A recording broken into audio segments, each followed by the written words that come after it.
پاکستان میں سیاسی، بیوروکریٹک اور فوجی اشرافیہ کے ذریعے وقتاً فوقتاً سیاسی اور آئینی تبدیلیاں سیاسی اور آئینی انجینئرنگ کے طور پر بیان کی جا سکتی ہیں۔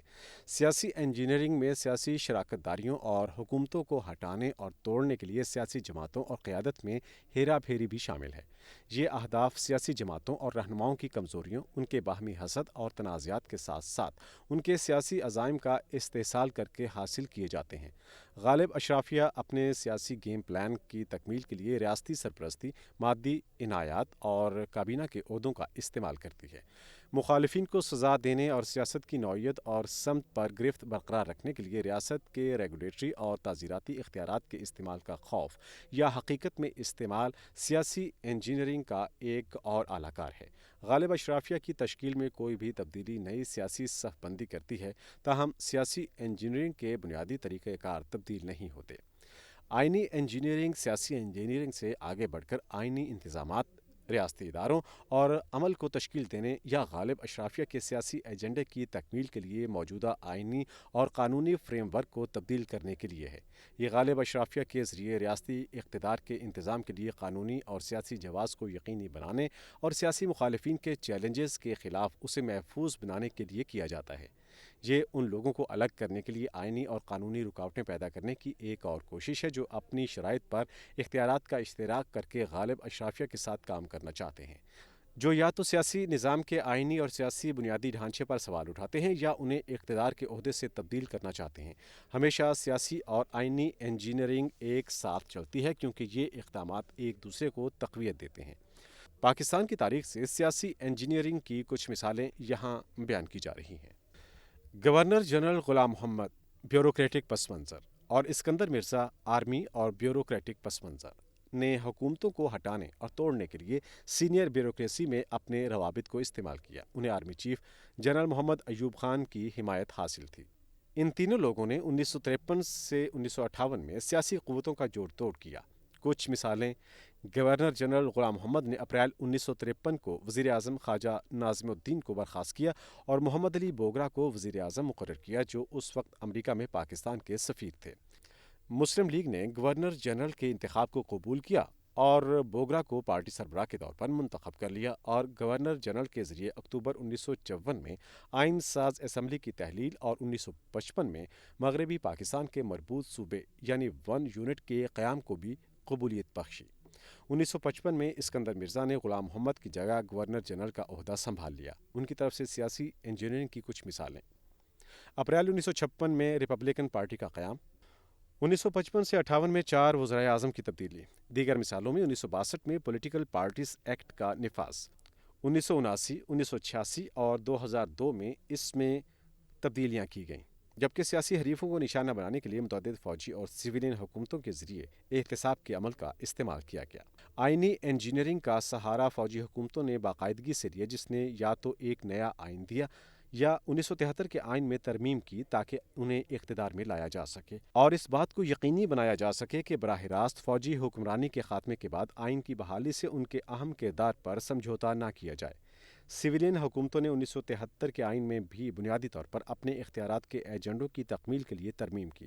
ذوالفقار علی بھٹو دسمبر 1971 تا جولائی 1970 اور نواز شریف دوسری حکومت فروری 1997 تا اکتوبر 1999 کی سول حکومتوں نے اپنی حکمرانی کو مضبوط بنانے کے لیے متعدد آئینی ترامیم منظور کیں۔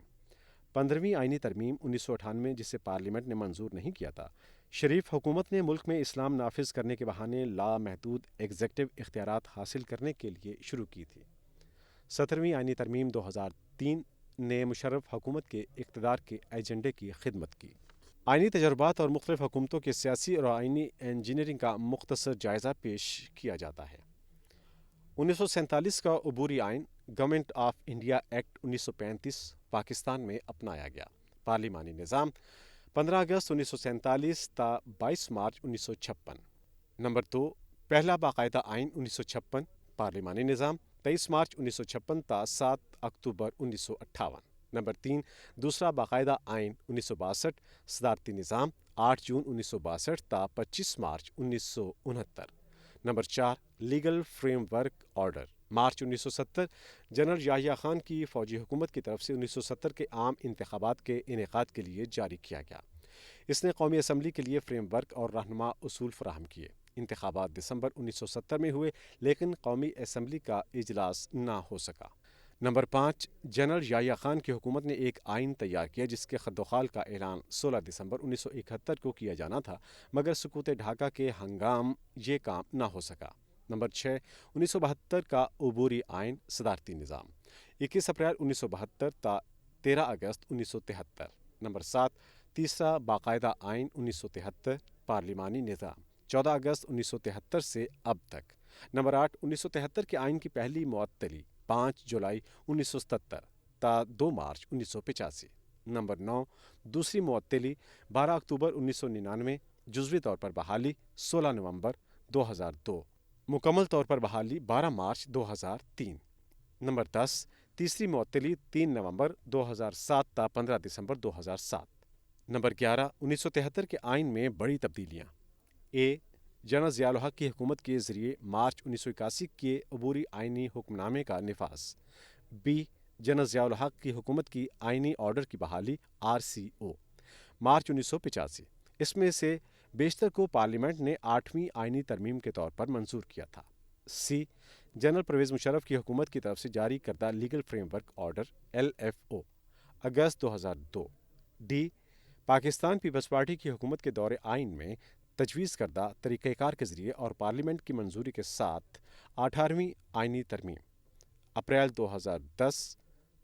نمبر 12، عبوری آئینی حکم نامہ PCO۔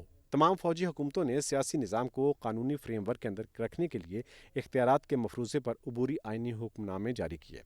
جنرل ضیاء الحق نے مارچ 1981 میں اختلاف رائے کو مکمل طور پر روکنے اور اپنی حکمرانی کو مضبوط بنانے کے لیے ایک اور PCO بھی جاری کیا۔ جنرل مشرف نے 3 مارچ 2007 کو ایک نیا PCO بھی جاری کیا جب انہوں نے دوسری بار آئین کو معطل کر دیا۔ تمام PCOs نے براہ راست فوجی حکمرانی کی مدت کے دوران فوجی حکمران، چیف مارشل لا ایڈمنسٹریٹر یا چیف ایگزیکٹو کو سپریم قانونی اور آئینی اتھارٹی قرار دیا۔ نمبر 13، صوبائی اور قومی اسمبلیوں کی تحلیل کے 90 دن کے اندر انتخابات نہ کروا کر 1973 کے آئین کو 2023 میں بھی نظر انداز کیا گیا۔